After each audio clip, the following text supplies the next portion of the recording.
Hello, people. Good evening and welcome to Conversations with BibbyJ.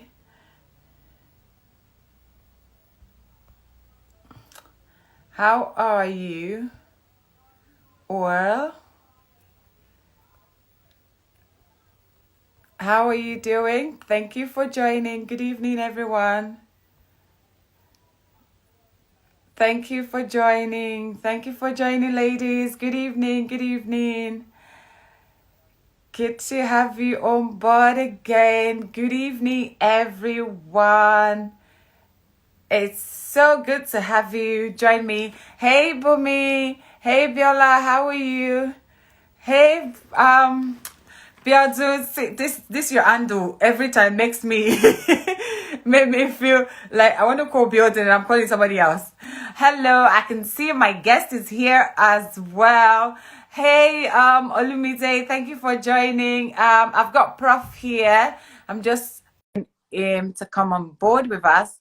Good evening, everyone, and thank you again. Hey, Prof. Good evening. Hi, Bibby. Evening. How are you? I'm good, thank you. So good to have you. How are you too? Good evening, everyone. Thank you for joining. It's so good to have you. So, Prof is here with us tonight, and I'm sure you're all as excited as I am for this conversation. Honestly, there's been so much going on regarding this, but Prof, it's so good to have you. It's so good to have you on the show.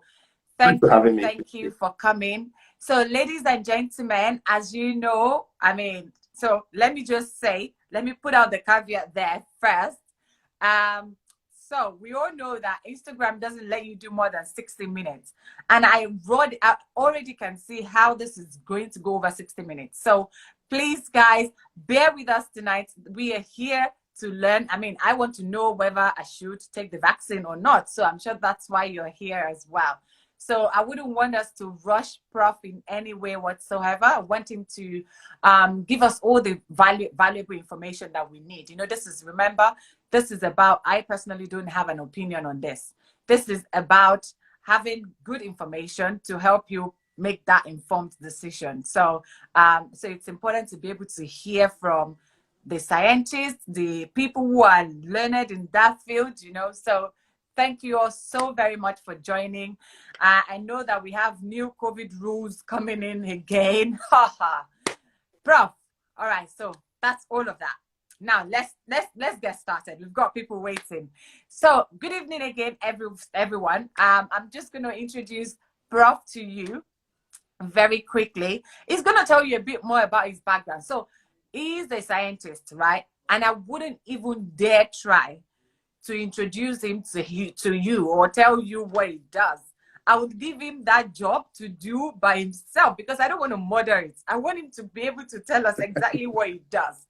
But in my own little way of knowing him, his name is Dr. Zuby Okemefuna. So this doctor here with us tonight is a very good friend.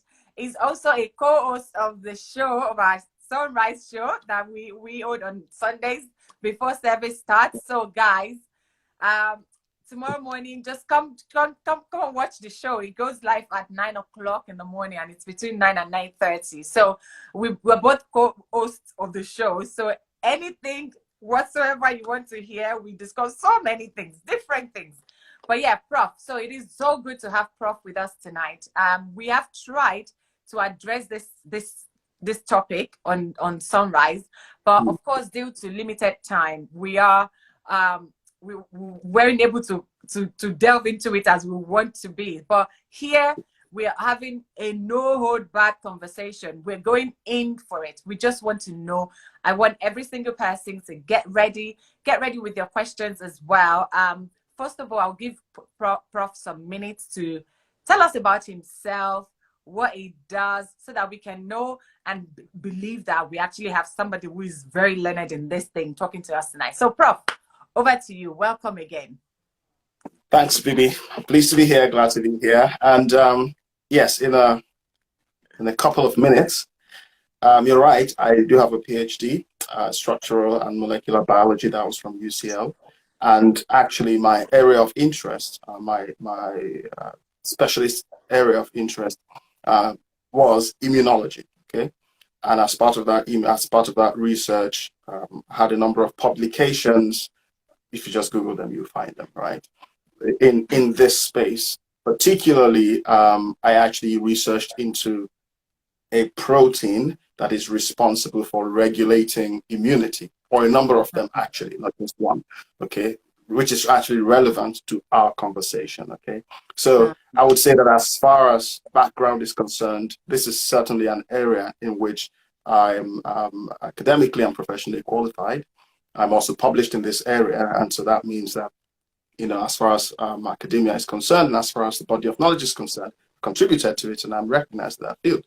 And then after that time, not only did I do that, I was also involved in manufacturing, producing drugs. So I've worked in the industry in research and development. So I have personally, not third party, but personally been involved in developing drugs, okay, medicinal products that are being used to treat people, okay, in different parts of the world. Okay, so I understand that entire process from the development of it to the approval of it. And then after that, I'm now involved in advising the industry. Okay, so companies that are doing this sort of thing in different capacities, I advise and I help them to actually make this work.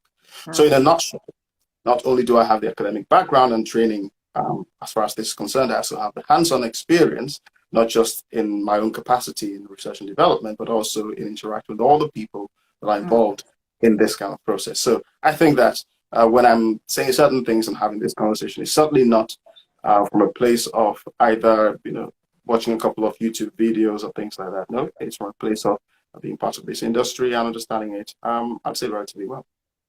Fantastic. Prof. Okay, guys, you can see, how on earth was I supposed to introduce him like that? See all the things they mentioned. By the way, I forgot to tell you guys that you probably would need a very small dictionary. Maybe you can use it on your phone as well, because you'll be saying some words that you might see I'm nodding my head, right? But I probably don't even understand the words, because there's a reason I call him Prof. This guy is well loaded. So, Prof, thank you for that introduction. I believe all our viewers tonight, they're glad to have you as well also, and they are comfortable with your expertise and everything. See, for like I said, she's still stuck on the PhD. Exactly. Can you imagine? I'm having a conversation with a PhD holder. Please, how do I win the battle? Anyway, Prof, it is so good to have you on the show. Thank you so much.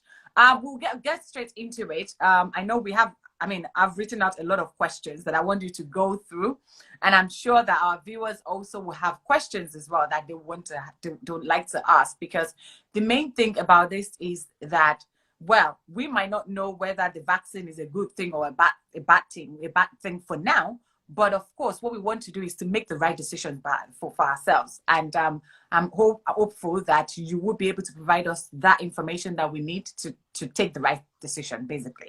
So first of all, my first question to you tonight, Prof, is, and I'm sure you're probably expecting this, because before we start talking anything or even saying anything about vaccines and whether I should take it or we shouldn't take it, I know, what is vaccine? I mean, can you tell us what vaccine is and why are they created?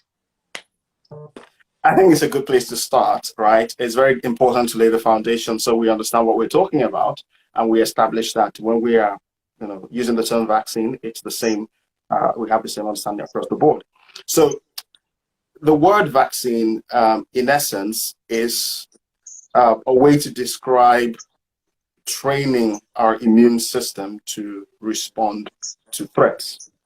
Okay, so what it means is that imagine a situation where you've got,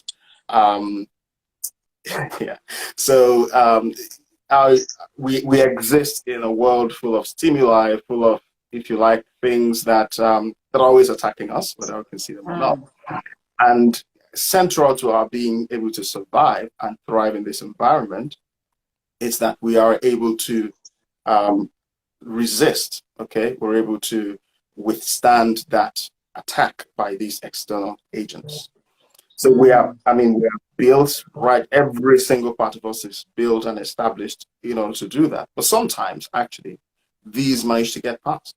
So when I say we are built to do that, we have what we call our innate immunity and adaptive immunity. I'm not going to go into that because I think we might come to it. But think of things like your skin, things like, your nose, the kind of the mucus in the nose, the saliva. A lot of these things are a first barrier to stop anything from getting in. Okay, and then you have the kind of inflammation, the innate immune system. But bottom line is that still sometimes some things get through. Okay, and when they get through and they attack the body tries to respond. Now, imagine that when you have a sovereign nation, okay, and it has an airspace that is protected, and then it says, right, we've got a no-fly zone around this particular place. If you have a plane that flies through, the first thing that would need to happen is that somebody needs to identify that there is a plane going through it. That's right. And then the interceptor, military planes have to be scrambled to go and intercept that plane. All of that takes time, right? So you're not going to be able to intercept the plane immediately it gets in. So if it was a plane that wanted to cause damage, then it would be able to cause some damage before you can intercept it the first time. What a vaccine does is that it goes in there and prepares the body so that the next time that plane comes through, you don't have to wait. The interceptors are already waiting. So as soon as that plane comes in, you're able to intercept it. So what a vaccine in essence does is that it seeds the body, okay, and prepares it to fight a particular infection, right? Okay. So the body will do that. The body has natural processes of doing that, but it typically will take time. So the vaccine tries to speed up that process so that the next time an infectious agent comes close to the body is able to respond very, very quickly. Wow. See, Prof, you haven't even started. Fermat says, I would have paid more attention in school if my science teachers were as clear as you are. Honestly, oh, thank you. That's very kind. It's so true. The way you've explained it now is like, okay, yes, I know what vaccines are now. You've explained it in a very layman's language. I mean, there were some scientific names, words here and there that you threw in, but we're all very intelligent people. We try and understand it. But honestly, that was really good. So because it is actually very important, like you said, it's building the foundation, everyone, we've all heard about vaccine for like cold, the flu jab and all of those things that we take, but you don't necessarily think that much of them other than, oh yeah, it's time for flu jab, I'm going to get them, But the difference, which I believe we'll get to eventually on this conversation, is what makes this COVID-19 vaccine different, But before we get there, my next question to you, Prof, is for you to tell us if there are different types of vaccines. Are there different types of vaccines? Yes, there are.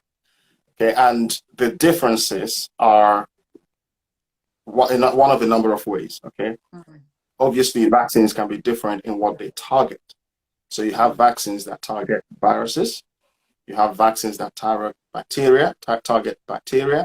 You even have vaccines that target cancers. Okay, so on that basis, just because they do different things, you have different types of vaccines. The other difference would be in how they work.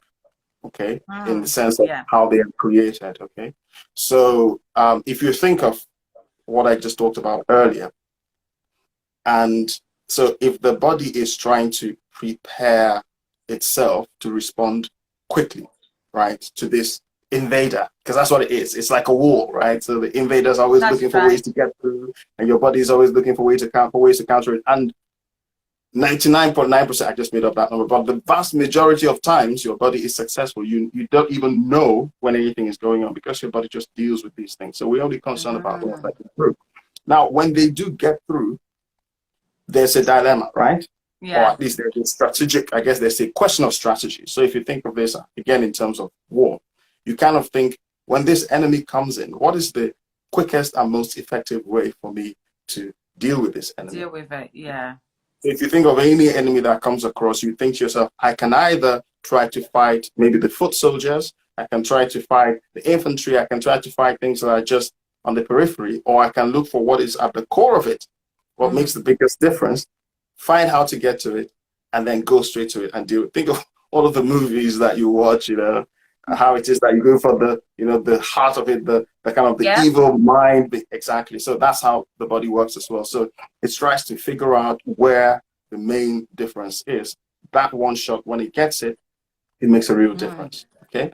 And the way some of these infectious agents actually do it is that they keep changing and moving things around, which is why you mentioned the flu vaccine. Oh, really? That's why people have to take that every year, because it keeps changing. So you think, I've identified this, I've dealt with it, and then another head pops up somewhere else. But that's beside the point. So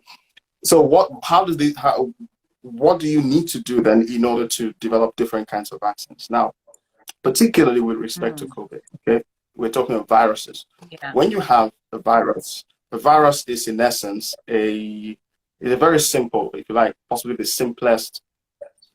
It lives on the border of what's alive and what's not. Okay, so it's not necessarily a living being, or it's not necessarily a living organism, but it infects living organisms to survive. Oh, wow. So a vaccine has a protein, it's like an envelope. It's got an envelope. Think of a letter. That's what a virus is. It's a letter, and it's got a very simple message inside. Yeah. That's what it is. How it works is that message is posted through the door. You pick up the message. As soon as you open it, everything inside the letter, the message comes in and then starts to multiply. Okay? So what the body then tries to figure out is, if I want to prevent this letter from coming in, what's the best way of doing it? This is what different vaccines do. One type of vaccine says, you know what I'm going to do? I'm going to create a dummy message that looks exactly like the virus.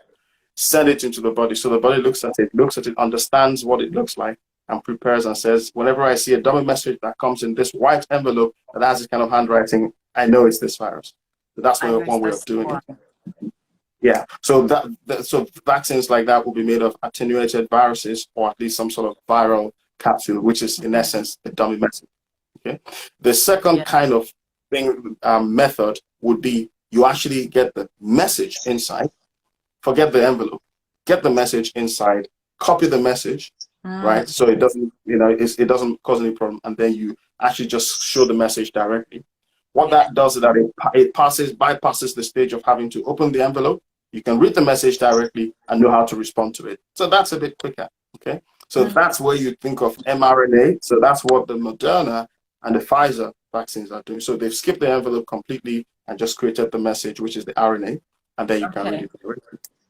And then there is a third method where you say, okay, instead of creating the message of the envelope, maybe I can try to replicate the exact thing that the message actually does. So if the message says, right, go and fill a cup with water, I'll just give you a cup of water, right? And that's the same thing. Yeah. So from that perspective, the COVID virus has spikes on its envelope. It's those spikes that actually the body can respond. Okay. So making this more specific, the first type of vaccines would create it will have a virus that is in that kind of envelope, so it can get into the body. And then when it gets into the body can then read the message, create those spikes, then the body recognizes the spikes and gets ready for them. And the second type of vaccine, exactly. The second type of vaccine, which is the message, that's the RNA, would create mRNA, so the message goes directly into the body. When it goes into the body reads the message, prepares the spikes, because it's still about the spikes, and then can respond to the spikes. The third type would be sending the spikes directly, right? Which is the cup of water I was talking about. Yeah. So the body sees the spikes and responds. So whatever we do, the ultimate intention is the same, to get the body to recognize those spikes, prepare for those spikes, so that the very first time it actually encounters the real virus, it's able to respond very quickly. So in a nutshell, okay, you have at least those three modalities of types, right? You have the first one that would have the virus itself, okay, the virus, which is many of the mentioned the flu vaccine, a lot of them are the ones we're familiar with. You get not the virus itself, okay, not the virus itself, but something that looks like it, okay? Yeah. The second type, the mRNA type, very new. This is the very first time that's being done, but it's a very kind of smart way of doing it, because you don't have to bother with the envelope at all. And the third one is just sending the spikes in directly. It's a little bit more tricky, but it also would work. Oh, wow. Thank you for that, Prof. Thank you. Do you know, I like the way you're building on this, because it is very important, and I hope that our viewers tonight are following what you are saying, because we've moved from what is a vaccine to the different types of vaccines, right? Now, what I want us to talk about, can you tell us what is actually in a vaccine? What are the ingredients? So, and maybe at this point you can link it to like the COVID-19 vaccine. What makes it different from the other vaccines that we're aware of, or that we've taken in the past? Okay, so that's a good question. And in answering that question, I can just see a question Prof, sorry, yeah. just before you get on to my question, because I've got my questions written down and I don't want to lose this question from Omo Payemi. The person says, Dr. Zuby, what is the difference between viruses and bacteria? So can you quickly just answer that, and then you can come back to my question, please? Yeah, so that's a question that, people spend, decades, years studying. So it's not something I'm going to explain, in much detail now. But I guess the simplest answer to the question would be, if you think of viruses as being not really living things, bacteria are very much living things. Okay. That's one thing. And what does that mean? Bacteria are fully fledged cells. So they have, the cells, some of them have cell walls, they have membranes, they have all the different elements inside cells. So in any way you define a living organism, bacteria are. Viruses are really not, right? So bacteria can exist themselves without the need for a host. So you find bacteria everywhere. In hot water springs, you find them everywhere. Viruses will not exist without a living host. Okay. In fact, viruses infect bacteria. Okay, they're called bacteria. So I guess that tells you the fourth difference. Viruses are so much smaller than bacteria. So whereas you can see bacteria, under a microscope, or at least some bacteria, but viruses you can't. You need you can see a microscope as an electron microscope, not a light microscope. Okay, so there are quite a few differences, but I think the four main differences would be whether they are living organisms or not, so how they are classified because of the way they behave. The second thing would be whether they can survive by themselves or not. So that links to the first question. Bacteria can live by themselves and survive outside of human beings. Viruses can't. And it's not just human beings that viruses infect. They infect other living things, including bacteria. Yeah. The third thing would be the issue of size. Okay. So viruses are so much smaller than bacteria, which means that you can't see viruses with the same instruments that you will see bacteria with.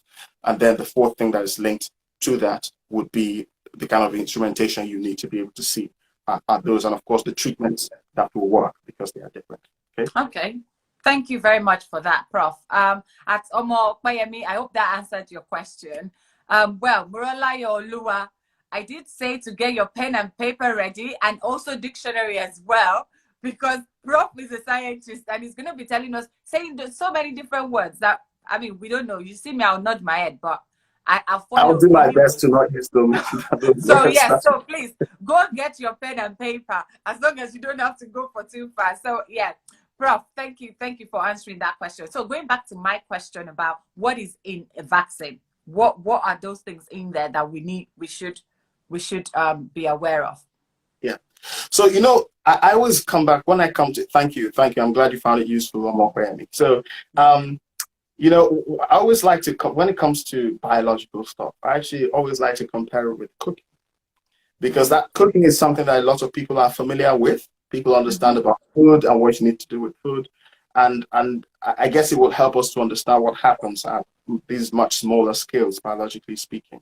So you asked about what's the component of the vaccine, right? So I guess the short answer to your question, or the simplest way to answer your question, is think about if you have milk, okay, or if you have milk, and then if you have something like cereal, okay, and then have something like pasta, right? And then also if you have, say, some really nice, traditional food that you've cooked, right? What you're going to have in all of those different things will be quite different, right? Just because of the composition of it. That's right. So if we go back to the types of virus I talked about, or the types of vaccine rather that I talked of, the first one, the one that contains some sort of viral capsule, okay, envelope, right? Just because it has an envelope. Now, in this context, envelopes are made up of fats. I'll just use the term fats, right? Lipids or Yeah. fats, right? So when you want to store a fat, you've cooked with fats before, right? And that's why I thought of milk. Milk has fats in there, right? But just think of food that you could. If it's a little bit more, when you want to store it, you can't just leave it, sitting on the bench. You can't just leave it sitting. So there'll be a few more things you need to put in there because of the nature of what you've got in there. And then the same thing if you have just the message in there, you're going to have something slightly different. So be more specific now. We've got 2 approved vaccines, okay? The first one is the Pfizer one, the one is the Moderna one, and then we've got a third one, which is being reviewed at the moment, which is the Oxford one. Now, it's actually good that because these are 2 different types, the Pfizer and the Oxford and the Moderna one are the same type, okay? They both contain mRNA. And if you check those vaccines, in fact, they have very few components or much fewer components compared to the Oxford one. But in general, for every vaccine, the most abundant component is water. Okay? Water is, just like cooking, right? Yeah. The most abundant component you're going to have in anything you cook is water. So that's number one. Then the second thing is depending on what you have in there. So for the ones that have mRNA in there, think of when you've got pasta or cereal.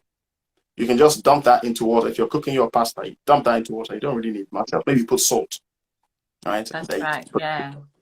So that's pretty much what you've got. So when you have in the Moderna one, and so the mRNA, I just said mRNA. The mRNA ones, you've got water, you've got the kind of message, right? I'll use the message. The message, the mRNA. The envelope, not the envelope. You don't have an envelope in this one. It's just the message you have. Oh, right? It's the letter inside. Yeah. So these ones don't have the envelope. Well, I'm glad you followed that because it means that oh yes, you don't have the envelope either. You have the water, you have the message, you have some salts, right? The reason you need the salts is that our bodies, right, have something that is called our bodies have a balance, right? In terms of the pH, in terms of how much salt we have and so forth in there. So if you don't put anything in the body, you want to make sure it's around the same level of salt content. Otherwise, it will cause problems inside the body, right? So you have all the natural salts that we have in our bodies that will be in there, okay? So salts and sugars, a couple of them, and that's pretty much it. So and what you're going to have... That's all we have in vaccine. Well, in this particular one, yes. In this particular one, in right? these particular ones, because they are different types. So remember the pasta example is a very simple composition, so you don't need anything strong. The only thing is because, of course, since you only have water and salts and sugars in there, that's why they are frozen. Because if you leave them out on the bench, after a while, they just start going bad. Okay, so that's for the mRNA ones. When you come to the ones that have the envelope inside, okay, and the envelope is made of fats. So now it becomes a little bit richer. Now, guess who likes to feed on rich stuff that's got fats and got the envelope in there? You have bacteria and other things. So often, now I haven't seen the composition of the Oxford one. Okay, I've seen the composition of the mRNA ones. Those have been approved, so that was fine. I haven't seen the composition of them. But given that they are similar, given that they are similar to the other vaccines, to the new ones, a lot of vaccines that exist now, they're going to have pretty much the same components. So what you will have in there would be the envelope with the message inside. So the full thing, envelope and message inside. You have water. They're going to have, stabilizers as well. Now, I don't know that you've been following the news where there have been contrasts drawn between the Pfizer one and the Oxford one. And one of the contrasts was that the Oxford one you can store in the fridge, whereas the Pfizer one you have to freeze at -80.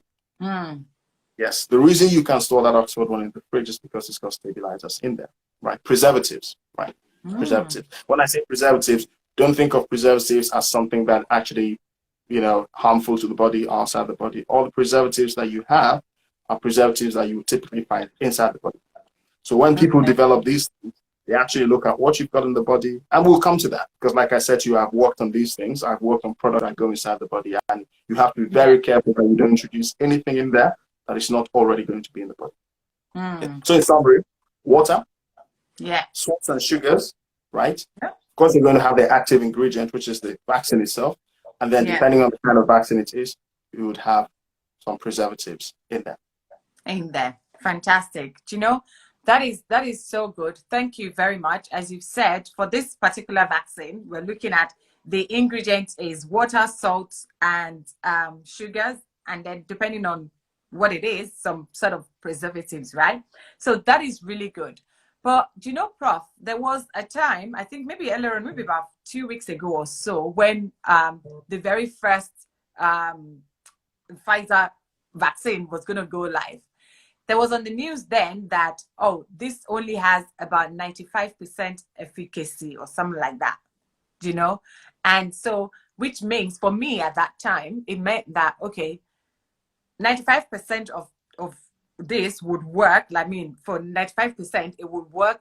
But then the 5% that doesn't work or whatever, we don't know what's going to happen to it. What does that mean? Because I got confused with that. Because you're saying to me, this is a vaccine we've developed and we want you to take it to protect you from this virus. And I want us to come back to the protection, because there is the issue around immunity, you know, like when you take the vaccine, whether you're immune to COVID or not, we'll get to that later. But what does the 95% efficacy mean? What does it mean? And how best can you explain it to us, as I mean, in a layman's language? So I don't know that you want me to take that first, or the question that is on the screen.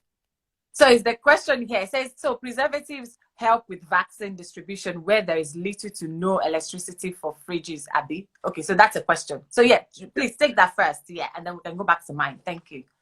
Okay, so the answer is yes, but I need to put a caveat in there, because I know the question speaks specifically about fridges. Okay, so what the preservatives would help do is reduce the need for specialized storage. Okay, so the Pfizer vaccine requires storage at -80 degrees. These are specialized freezers you don't find. I mean, you wouldn't find in a household, in a residential property. Okay, the Moderna one requires storage at -20. Okay, -25 to -15. The Pfizer one is -8 to -70 or something like that. So -25 to -15 is actually around the temperature of your household freezer. Okay, but there are still properties where you wouldn't find that. Excuse me, where you wouldn't find that for whatever reason. So what a preservative would do, particularly for vaccines, I'm not aware that there are vaccines you can store just on the bench without putting in the fridge at least. Okay, now some of them that have preservatives, this is correct, when you open them, or you're able to leave them on the bench, say for a fixed period of time, right? It might be 1 week or something like that. It will be longer. It would allow you to do that. But as far as long-term storage is concerned, you probably wouldn't be able to store it without needing at least a fridge. Okay, but a fridge, the step between a fridge and a freezer, and the step between a household freezer and a -80 degrees freezer is a big one, right? Particularly between the latter two. So it makes a big difference, which is why you hear people talking of low and middle income countries being able to benefit more from the Oxford type vaccine, the one that has the envelope and also is more stable, because they don't need to have all this infrastructure. Like Mokoyemi mentioned, if they're struggling for electricity and so forth, it might be a struggle to invest in all of the storage that's required, right? So in summary, if you're not using a fridge, the time of storage will be so short that the vaccine might not be very effective, because you'd have to use it so quickly you might not be able to get it. So you will still need at least a fridge. But I think it makes a big difference between having to use just a fridge, which you can find pretty much everywhere, and having to use a specialized freezer for that. Okay. So thank you for that. Just on that very quickly. So think of like some countries, say like Africa, for instance, where we wouldn't, like you said, that freezer, you wouldn't find it in a household normally. Do you think that there are, or do you know if there are plans to develop a specific vaccine for those countries, or are they also going to have to use the same thing that is available to us here? So the answer to your question is already there. That's what the Oxford one is. Okay. So remember the different types I talked to, they all have different benefits, pros and cons and so forth. So I think there are about five vaccines at the moment, which are at various stages of approval. Okay. Not counting, there's so many others that are in the pipeline coming up. Okay. And I think 2 out of those 5 are these mRNA. I think 2 of them, including the one in Russia, and the Oxford one here are the ones that have the envelope, so the kind Yeah. of adenovirus, chimpanzee adenovirus capsule. And then I think actually one more of them either has the virus itself or has the lipid target. But either way, the point is that you have all of these different options.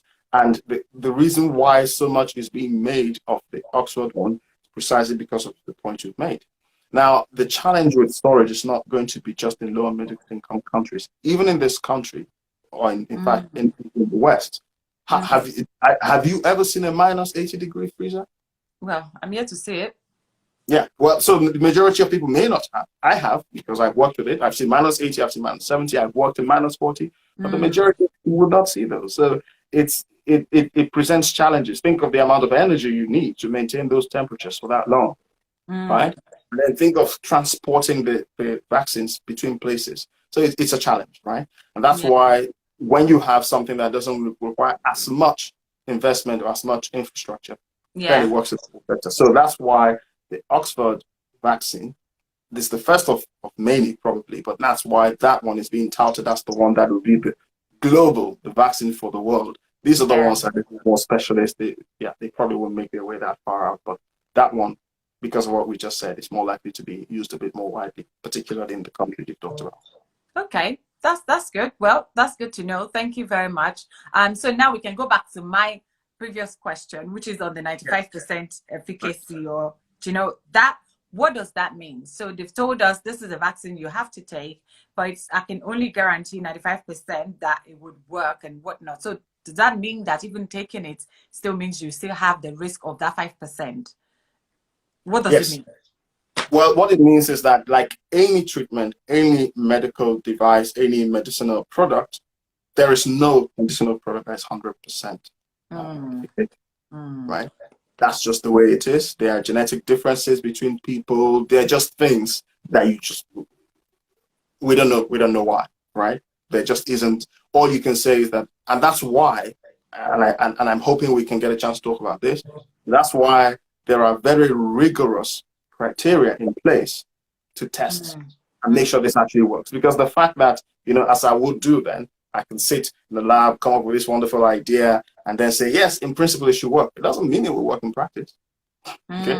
That's why you need to test it, and not just test in a handful of people. You test so widely. So when somebody's saying 95%, for example, in the case you're talking of, for the Pfizer one, there were somewhere between 30,000 and 38 and 44,000 people, okay, that were involved in the clinical trials. For the Moderna one, 30,400 people. So together, right, you're talking of 70 to 80,000 people, not counting the number of people that would have been involved in all of these other trials. So by the time you put them together, you're talking of hundreds of thousands of people. That's how much evidence you need to get in order to actually start to make some of these statements. And I think when people don't understand this, they think it's like cooking. You just go into your kitchen, put them together, and come and offer people. No. It's much more rigorous. It's there's much more oversight of this. So the short answer to your question is 95% means that, yes, there is a 5% chance. Now, statistically, of course, it's not 95. There's a range that gives a confidence interval, but I won't go into that. Let's just say, yes, it means that there's a 5% chance. So out of every 100 people that get it, there may be 5 people who it may not actually respond. It may not actually work as well. And now, but we have to put that into context, okay? Because when these things are reported, they are reported against what the treatment objective is. Yeah. Okay, so if the treatment in these cases, the treatment objective is checking those who actually were infected with COVID, at least that was the primary objective anyway, at least 14 days after they got the second dose. But something you have to bear in mind is that nobody from at least these two that have been approved, nobody that got the vaccine actually contracted severe COVID. Nobody. Okay. So they didn't contract it before taking the vaccine. Well, that would have to be the criteria, right? I mean, the way that they were structured in order to answer specific questions, yes, some of the trials specifically selected those who had never had COVID before. Pfizer one specifically, right? And then at the end, what they would check is, we give the first treatment, okay, the first dose, and then 21 days later, they're about to give the second dose. And then we count 14 days after that time and check if anybody has contracted COVID. That's the primary. So when we say 95%, it means that within those 14 days afterwards, there's a small percentage of people. And again, remember, this is a risk level, right? Doesn't actually mean that 5% of people caught it. But percentage of people that could catch it. But that's what I mean. To bear in mind is that it didn't actually progress to severe COVID, which is the one that leads to hospitalization and then, death. So it didn't even get that far. So if you actually say, that's why I said treatment objective is important, right? Because treatment objective, if the objective is to keep people out of hospital, then, well, nobody that took the vaccine ended up in hospital in that sense, right? In that sense. Yeah. But I hope that answers your question. It does. And thank you for that. I wanted to ask one question off the back of that. And this is, I know that there's a general notion about, it takes about maybe 18 months or 20 months for a vaccine to be properly developed, right? And now we're only almost a year into COVID-19, and already we have vaccines out. How confident do you think we can be in these vaccines? Do you think that, from a layman's view, I would say if naturally you'd expect that you would spend about 18 months at a minimum to develop a vaccine that works. So what happens? What makes this different? We were able to get something out within a couple of months. So what is that? Because I really would like to hear your view, and I'm sure the viewers would like to hear your view on this as well, because it's one of those things that is making people a little bit careful and not as confident as they would be with every other vaccines, like the flu jabs and the rest of them. So what makes this different? So actually, when you say 18 months to 2 years, actually it's more like 10 years to 15 years. So, I think that there are a number of reasons for that. Okay, there are a number of reasons for that, and I'll go through those reasons in order. And there's one of them I won't go into much detail about because I'm hoping that we'll get some more time to talk about that. So the first reason is that typically, right, the product development process in the pharmaceutical industry takes a long time. And when I say 10 to 15 years, that's not just for vaccines. Most of the treatments, medicinal products, take that long. And the reason for that in the main, right, is because of the process they have to go through. And that's why, I was talking earlier, I said it's not like someone going to the kitchen and just cooking up stuff. Yeah. There's a lot of, there are so many steps you need to go through. Many of these steps, the classical pathway, these steps you have to do one after the other. Okay. And so I'll give you an example. Imagine that the classical development pathway for a product goes through what you call non-clinical research. So people are sitting in the labs designing stuff. Then when that's done, they do preclinical research where they are checking in animals or in cells. All of this stuff I'm talking of could take any number of years.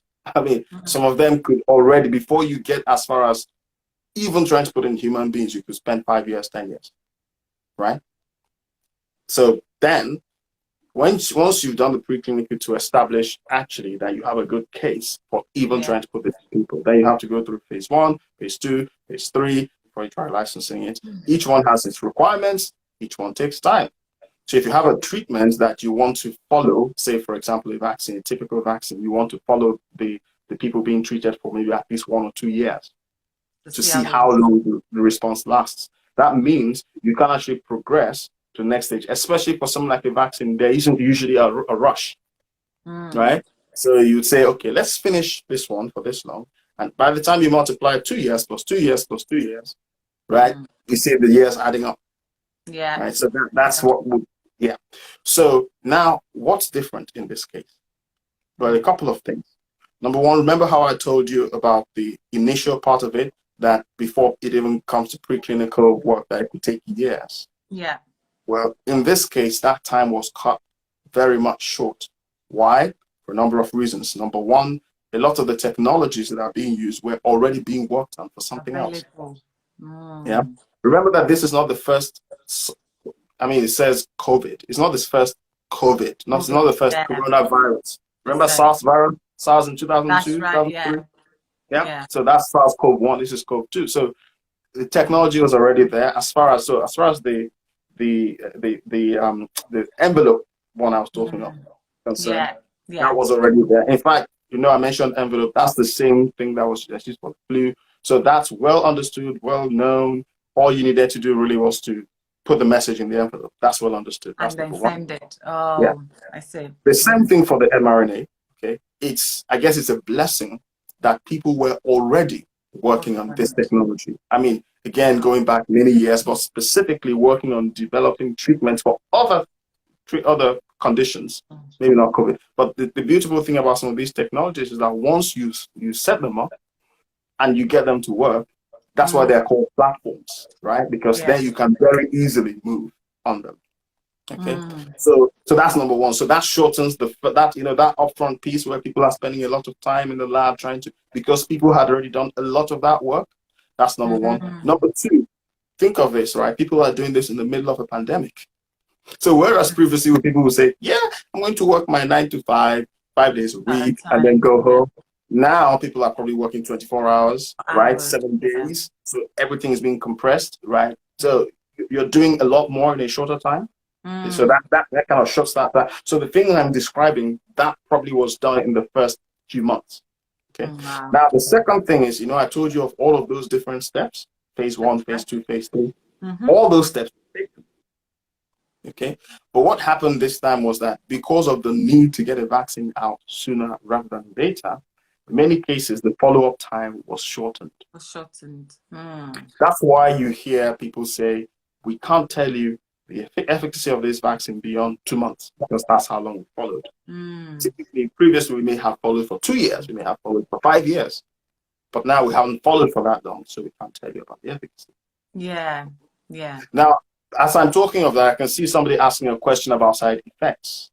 Before, because I was going to come there, before you answer the side effect questions, I want, because what you're saying right now is very important. I have heard from, I can't even count the number of people talking about how can they just bring vaccine within months and they expect us to take it. Which is, they said it takes years for them to get a proper vaccine developed and all.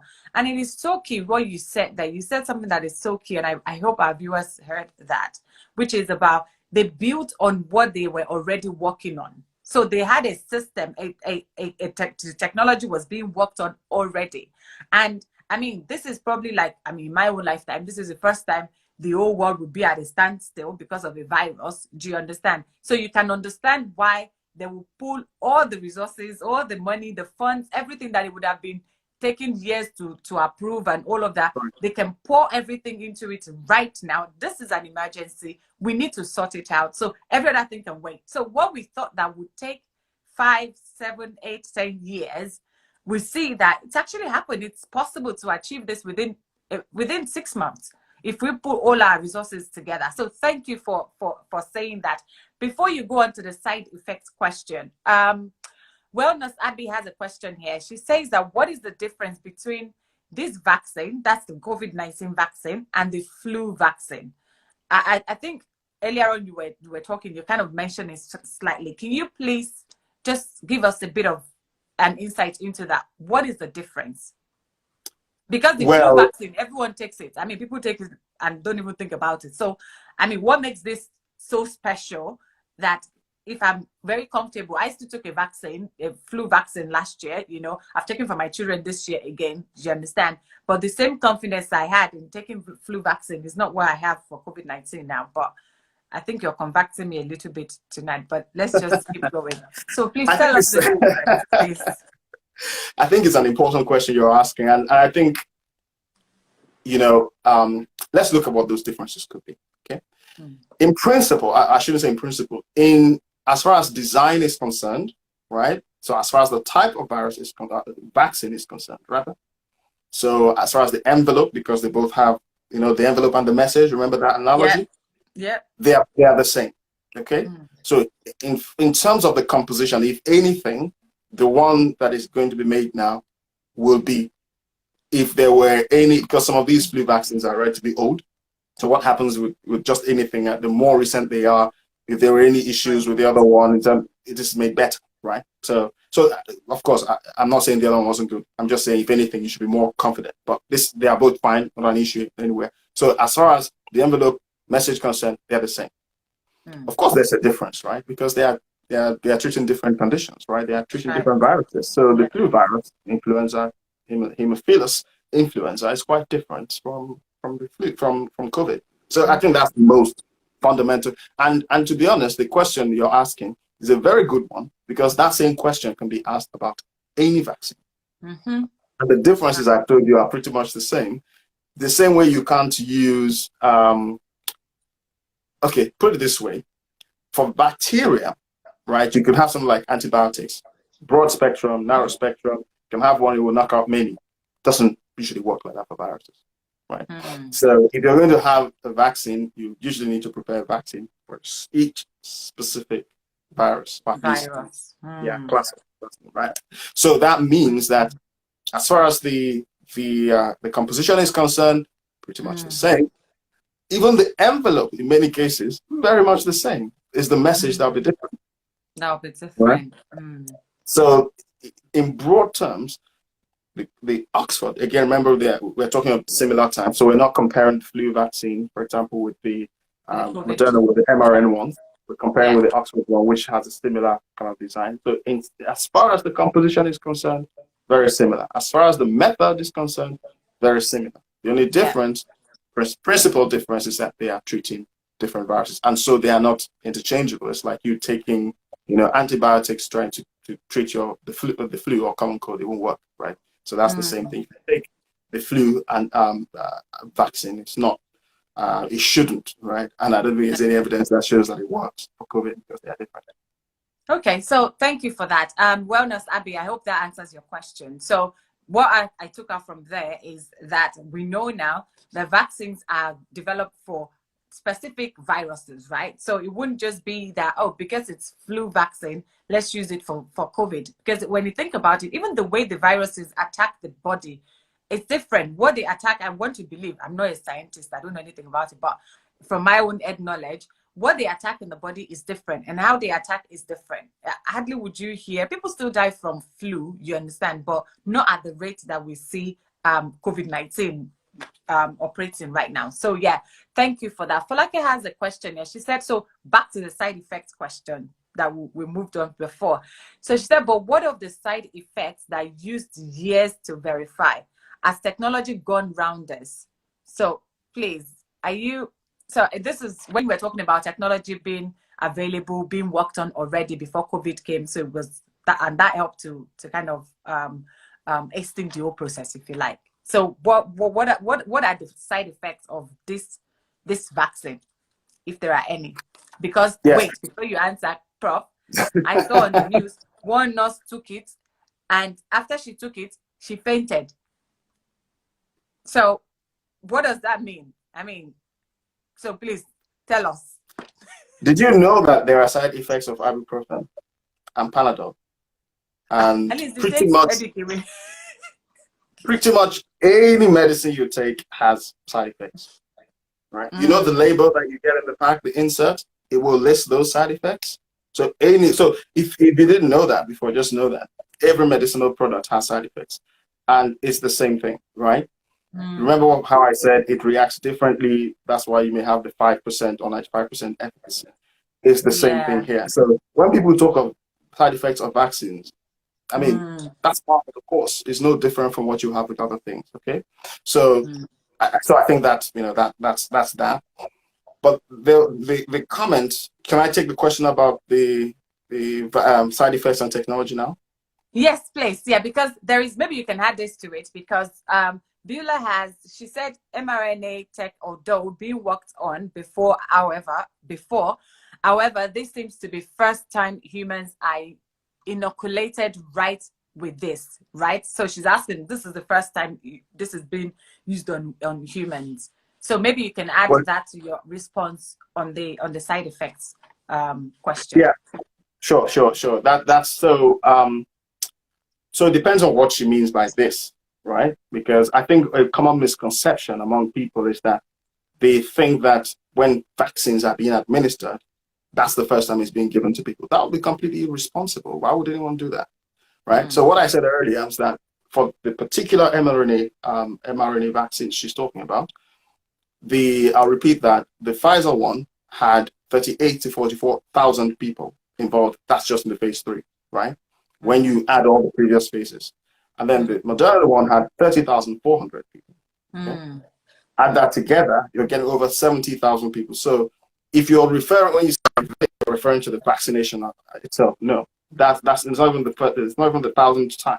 It's not even the 50,000th time. Okay, a lot of work has gone into that to establish the profile, and that's why I talked about there being an established system of oversight. It's so rigorous. Some of this, it just wouldn't be done. You wouldn't even be able to get a seat at the table. It just wouldn't happen, right? You wouldn't even be able to get past the door, right? So you have to go through these processes. So bear in mind that every product, every medicinal product that comes to the market, at least in this day and age, right? If you look at the history of approvals, the approval criteria were a lot less stringent many, many years ago. These things have become a lot more stringent now. So any new treatment that comes in, it will have to go through this level. Now, not in terms of magnitude, but certainly in terms of quantity.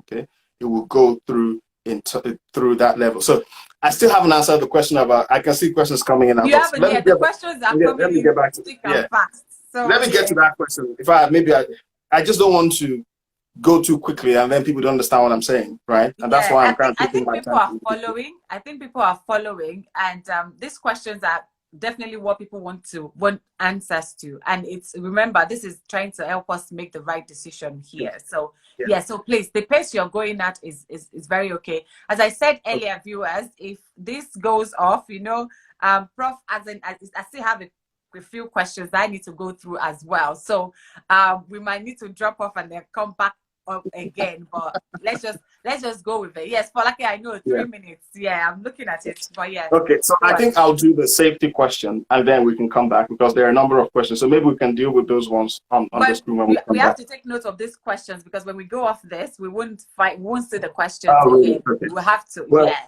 I'll let you do that while I talk. Okay. So the question, I think the question was about technology being used to deal with the side effects and whether the reduced follow-up time has impacted that.